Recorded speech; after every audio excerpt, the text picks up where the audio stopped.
My name is Vin Rock. Welcome to the Playbook.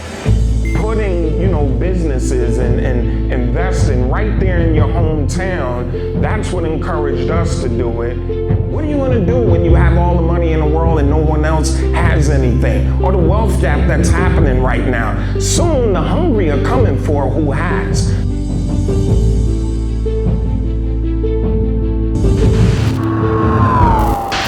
Hey, what's up, my people? Welcome to the Playbook. I'm your host, Uncle Vin Rock, from the Grammy Award-winning rap group, Naughty by Nature. And on the Playbook, we highlight influencers, professionals who are killing it in the game. And today is our inaugural episode, and we're featuring my homeboy, a personal friend of mine. He goes by the name of Amare Terrell. We call him Moray. You know him on the internet as NJ Soup 153. Big Soupy on, what's going on, big brother? What up, Kev? You call him Kid Kev, not Big Rock. Exactly. What's up? Exactly. If I had to explain why they call me Kid Kev, he would be interviewing me, you know what I'm saying? But yo, man, I mean, we're going on this journey. We're going on peeping people's playbook, you know what I mean? Yeah, dope. What makes people tick, how they got into what they do, and it is what it is. You're like New Jersey, one of northern New Jersey's hottest promoters out here. Thank you. So we're gonna walk the people, man, through your journey and kind of just take them from day one, like where your humble beginnings, where you grew up, what's your hometown. Tell us about that. I grew up East Orange, New Jersey. That's hometown. Born in Orange, New Jersey, raised in East Orange. Lived my life the whole time in East Orange. Great place. Grew up, tight-knit family. Also the community, as we grew up, everybody looked out for each other. We all played each other. That was, my first introduction to everything, playing sports, hip hop, everything was in East Orange. I learned everything. Right. Man.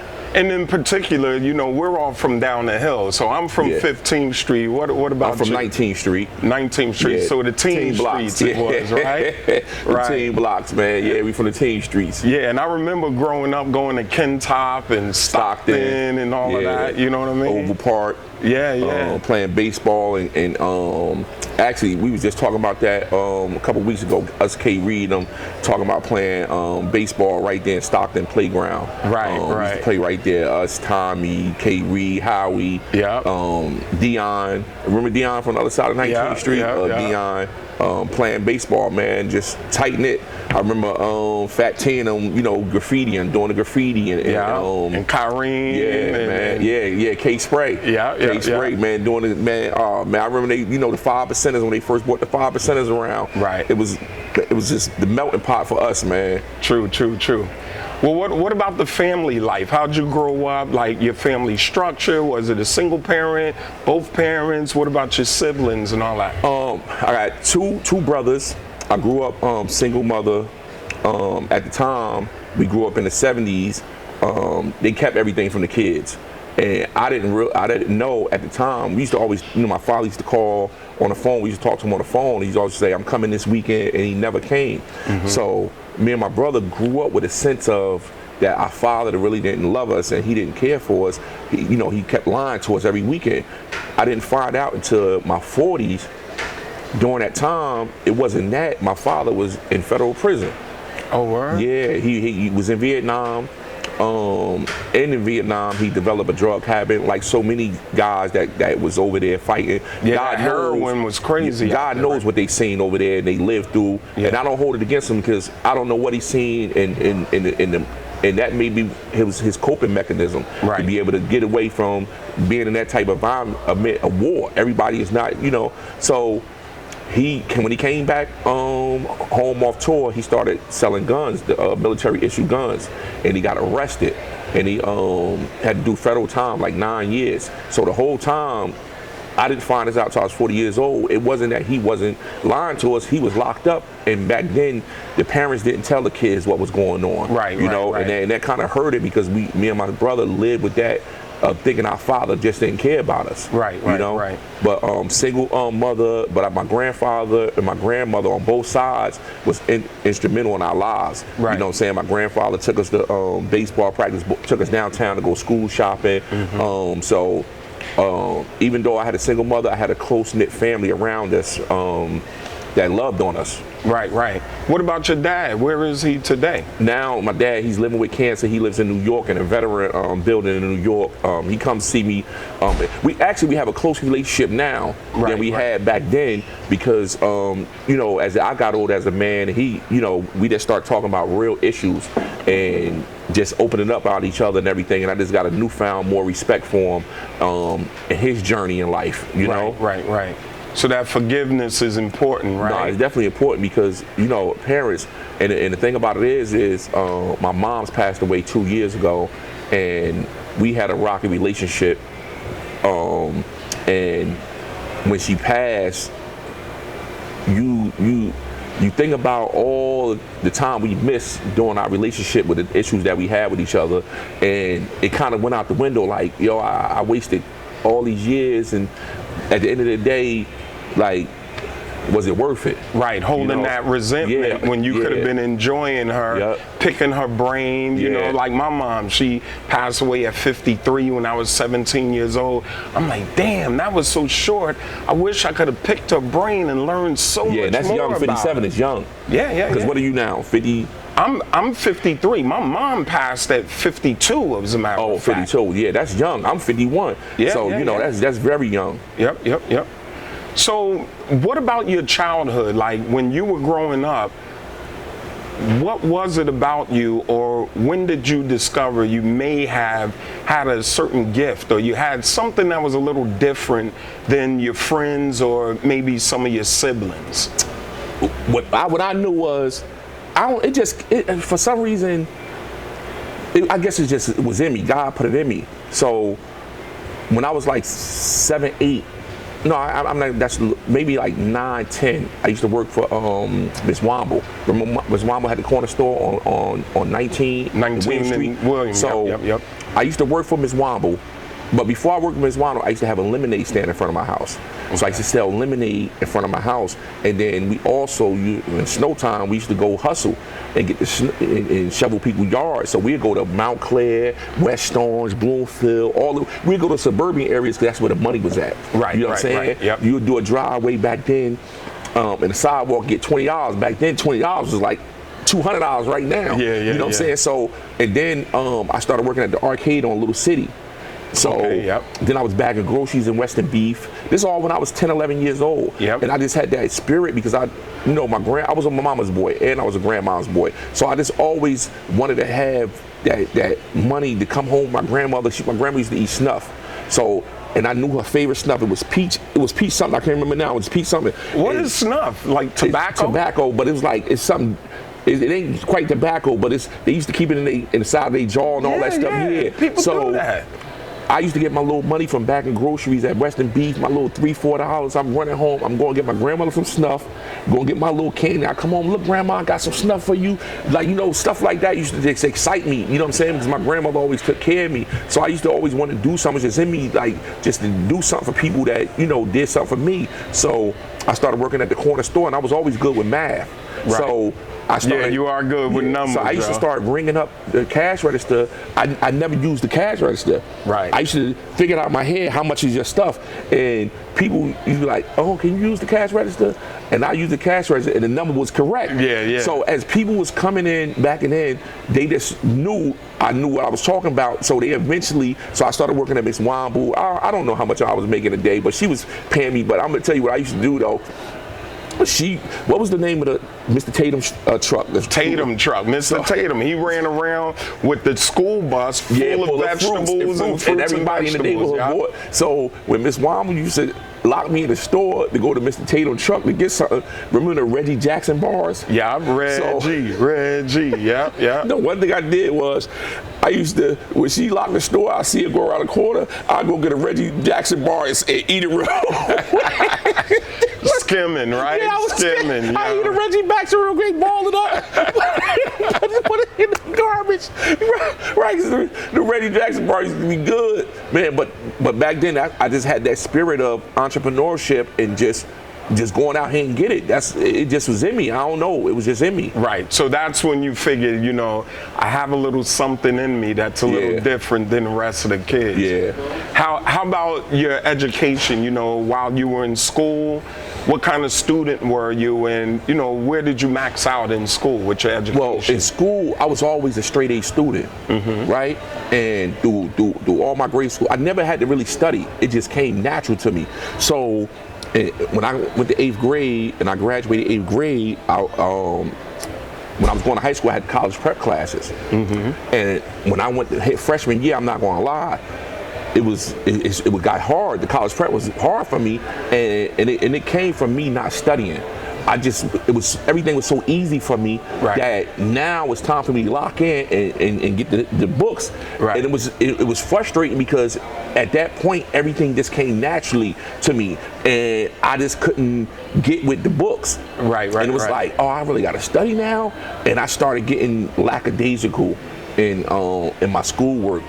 But that's when I maxed out in my 9th grade year. I maxed out, and I just started looking in the streets and just start skipping school. My mother going to work. My grandmother used to be home, but my grandmother started having Alzheimer's disease. Oh, so, Alzheimer's. Yeah, so she didn't know I ain't supposed to be home, and I'd be in there watching All My Children, Ryan's Hope. I knew all the stories back then. At 13 years old, I knew all the stories. So I'd be in the home, and my mother I'd be at work, and then I'll leave out the house when she get there, and then I act like I'm coming home from school, but the whole time I skipped school the whole time my 9th grade year. Right. Just. So you never graduated high school? Never graduated high school. For real? Did you ever go back to get your GED? I went and got back my GED, and what it was I had my lawyer at the time. I had caught a case, and I was going to do some time in Caldwell, and my lawyer was like, look. And I didn't know until she told me later, but she was like, look, for court purposes, you need to go get your GED.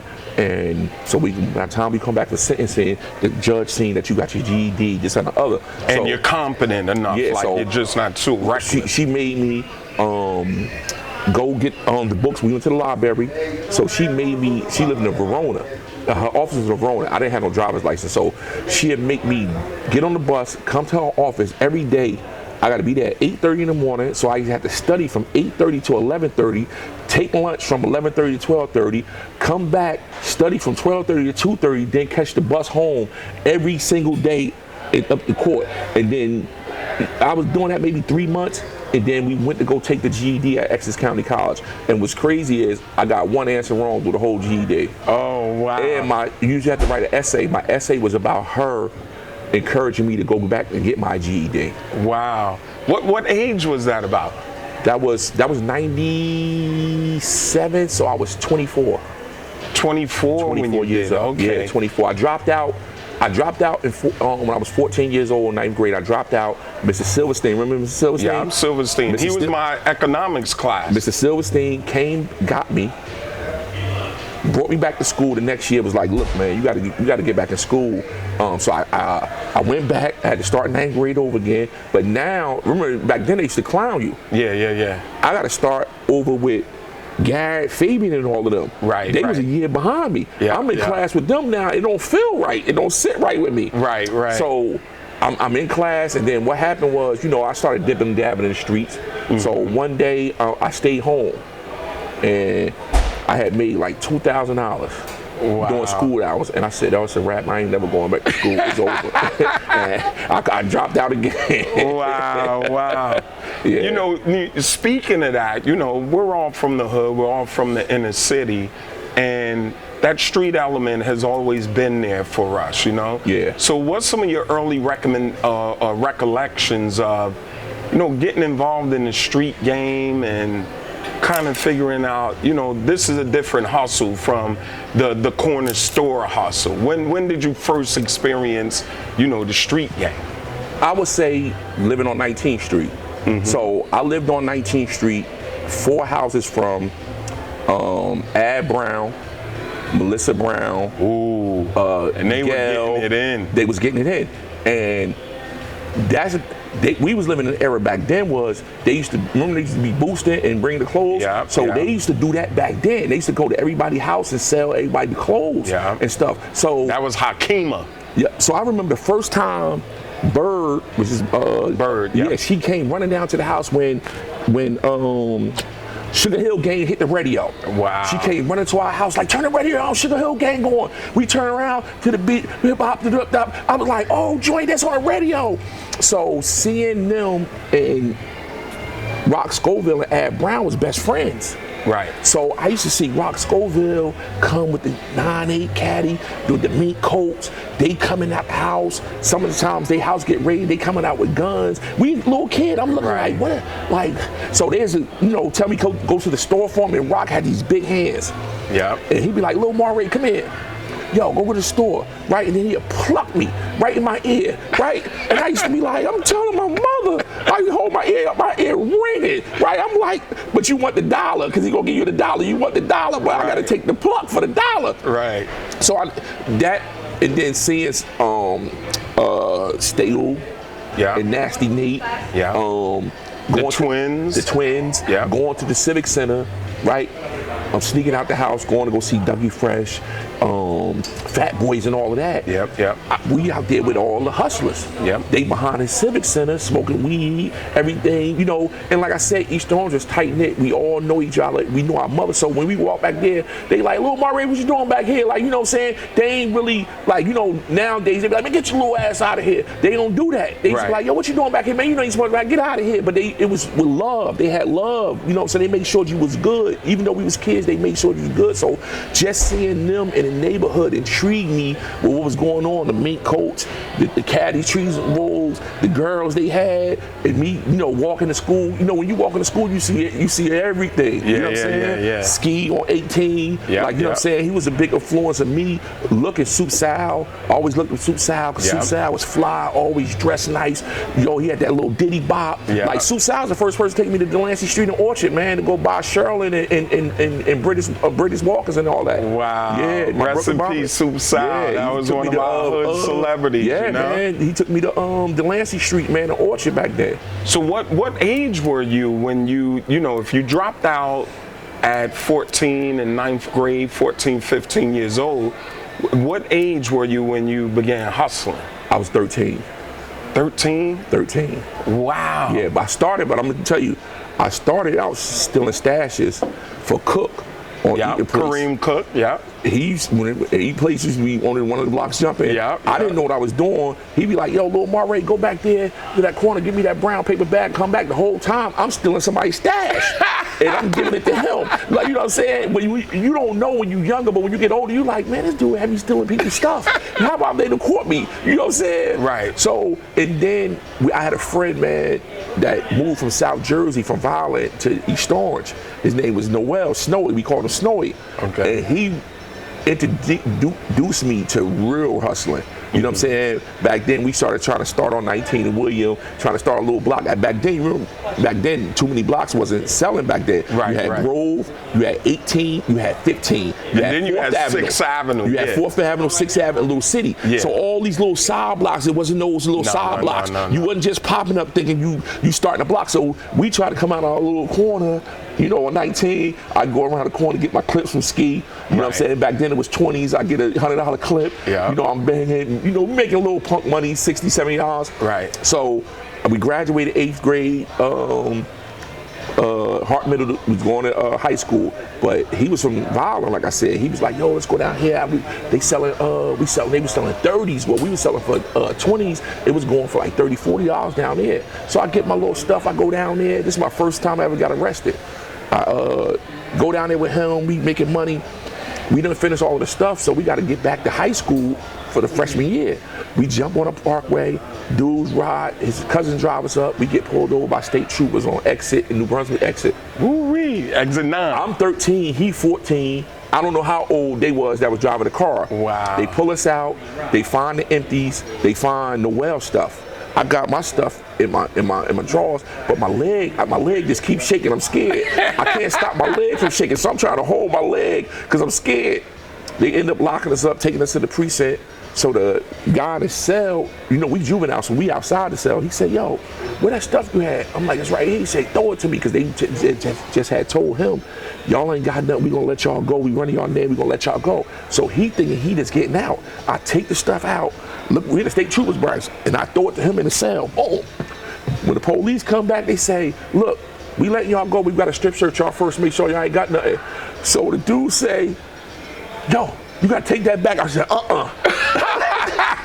you wanted it, He said, Lou, so he threatened me. I'm gonna do this. I know I'm a juvenile. I'm not going nowhere where he at. I said, no, I'm not taking it back. You wanted it. I ain't taking it back.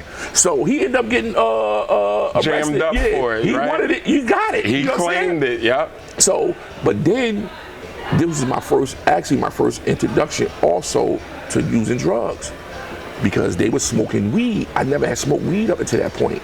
So I'm down here smoking weed with them. And not even only I'm smoking weed, I don't know that they call gang boys coolies.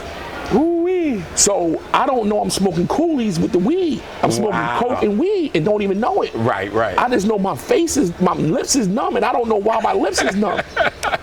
So when those are super cigarettes, right? So when I my mother come get me from the precinct, she like, boy, you high. Man, she smacked this side to this side. Wow. So Lyd laughing, because Noel was Lyd's brother. I was his older brother. Lyd laughing because he with his mother, they coming to get us. But that was my, first introduction to really selling and hustling and going through that transition of jumping off the porch from selling lemonade and bagging groceries to the game. Wow. So what was your first bid around that time? Like a juvenile bid, or were you like a preteen or already 21? No, my first arrest, I went to the youth house. Okay. I was 15. I got caught on William Street, and somebody actually called on me. I got caught on William Street. I went to the youth house, and that'll be a reoccurring theme in your story, right? Yeah. Someone told on you, right? That's always gonna be. You know what I'm saying? But I went to the youth house, and back then, East Orange, consider East Orange like suburbs. Oh, of course. We dressed fresh. We had grass. Yeah. Like, you know what I'm saying? It was different. And they came shopping. They always wanted to rob us. Yeah, they wanted to come to East Orange and rob. So when I get in the youth house, as soon as I get remanded, they remand me. I'm going back. I'm in the bullpen. Dude was like, man, something East Orange. So I always remember my brother saying, when somebody tests you, you got to handle it right then and there. Right. So that stuck in my mind. So I'm like, man, if I don't do nothing, right? So I just hook off on them. Wow, we fighting. Boom, boom, boom, boom, boom. They break it up. We go to the youth house now. When we walk in, they used to have guys from the smallest to the tallest. So I go to my unit 2A. When I walk through the door, who in the front of the line? The dude. I said, they about to jump me. I said, they about to jump me. So back then, you used to sleep at Overflow when you first came in. I had some black and purple Adidas. I can't remember I forgot the name of the Adidas I had. So they're trying to take your sneakers while you put them outside the door. Right. So the next morning, I get up, I go to Chow. We used to eat with Unit 1A. 1A was like the big boys of the youth house. Right. So as soon as I walk in, I see Wally Griggs, Dirt. John Billings' brother, Wale. Like, yo, Maray, what you doing in here? Oh, I got caught. So he was like, yeah. So he went down the line. If anyone of these, I was like, oh, I'm good. I said, yo, I'm good. But that was my first introduction. I stayed maybe like 3 weeks and I got out. And that was like my first ever time being arrested and going to the youth house and going to a facility. Wow. So that'll lead us into kind of like your personal life and coming in and out of there and really becoming a man, a young man. So what about your love life? Have you ever been married, or when did you have your first children? With my sons, my oldest two sons' mother, I had my first child. I was 17. 17? Yeah, 17. So you were still in the streets going through all of this and in and out of the system. Yeah, I was 17 when I had my first son. She was 15, about to be 16.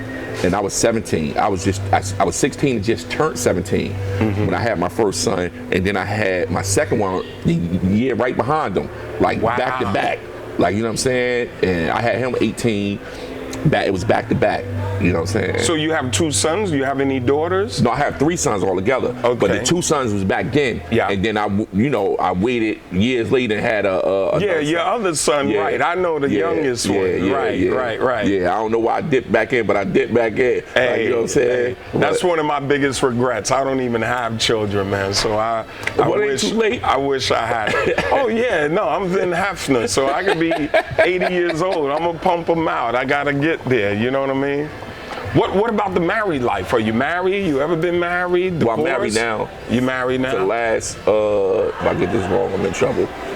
9 years. Oh, word? Yeah, this year, this coming year be 10 years I've been married. Okay. So yeah, when I what's crazy is I got married when I came home the next time after this federal bid. I got married, and then what's crazy, the story is it's kind of amazing because my federal judge who sentenced me also married me in the same courthouse I was sentenced in. Right. You know what I'm saying? That's kind of like so unique. It's crazy that somebody is sentenced you come home 5 years later and she marry you in the same courtroom that you got sentenced in. Hey, that's what Rev Run said as a reverend. He said, I can marry you or bury you. You know? So I know, you were in and out of the system, and obviously as a young adult, that started being part of the norm of your life. So during that time, who was your support system? Who held you down and got you through those times on the outside when you were in? Family and friends. Right. Family and friends. And I ain't gonna, I ain't really call home a lot asking for anything, right? Because I just felt like sometimes, like, I put myself here. Right. So I never in my life want to be a burden on anybody. You know what I'm saying? So I rarely call home to ask for anything. But it seemed like every time when, like, I go to commissary, right? So I got like $100 left in my account. I'm like, damn, I got one run. I have to get on this phone. And I go to the computer and I look, $400 on the computer. I'm looking like, who sent that? I'm looking at the name, and it's somebody from high school. And I'll be like, yo, how do you? And they write me a letter, yo, I heard you was locked up. I found you on I sent you some money. That would happen my whole bid. Right. My whole bid, like people I went to school with, came across, that just happened my whole bid. I'm like, and it seemed like every time I got to $100 or something, money would come out of nowhere from somebody I ain't talked to in 20 years. Right. They'd be like, yo, I heard you got arrested. I'm just trying to send some love to you. Boom, boom, boom, and $250. That happened my whole bid, but it come from being a good person. Right. Even though we was in the streets, we wasn't grimy dudes. Right. You know what I'm saying? Right. So it was good karma. It was good karma coming back, man. Yeah, we was doing bad. We sold drugs. We helped, mess up the community, but we wasn't out here robbing, killing nobody. Right. Like, you know what I'm saying? When you doing drugs, it's something that you're doing to yourself. Right. I'm not forcing you to do this. So I don't have a gun to nobody, sticking somebody up. I'm not out here killing nobody. I ain't out here doing it. So even though we was doing that type of, and some people might look at selling drugs as versus murder. True. But it was always good karma. Like, we wasn't grimy people, so that love always circled back. And I was a good person. When I was out here in the streets getting money, I always looked out for everybody. Right. Like, I paid people rents. People come to me like, yo, I'm messed. And my working people, that's friends of mine. And I'm like, nah, I don't want the money back. I'm good, because I'm out here moving. Right. I know you doing an everyday job is rough, so I ain't even want the money back or nothing. Like, yo, nah, good. Just out of the not wanting nothing back, just out of the kindness of my heart. Right. But when you do stuff out of the love, it's gonna come back to you. Yeah, and I remember even coming up, I remember the first and probably one of the only times I got arrested. My mother was a crossing guard, and she had Park Avenue. Yeah, and she had her crossing guard friends, and then my barber Lee Shingles, who was on Park Avenue and Grove. Those were like my mentors. So I remember, like, when I got arrested, I felt so bad, like I let them down because my first arrest was just after my mom passed. My mom passed in '88. My first arrest might have been '89. You know what I mean? So during that time, like when you were going in and out of the system, did you have any people like that in the community? You like, damn, I feel I let them down or whatever, or like kind of like mentors. You're like, I don't want to let them. I didn't. Only time I had that feeling, right? Because I used to stay away from my family. When I started selling drugs and I stayed away from my family. So, you know, we spoke about, you know, your come up, your involvement in the streets, getting jammed up. Have you ever had any regular jobs? And if so, what were they? And then along that time, between the streets and or having a job, when did you start, you know, to pique your interest about party promotions? How did you get involved in that?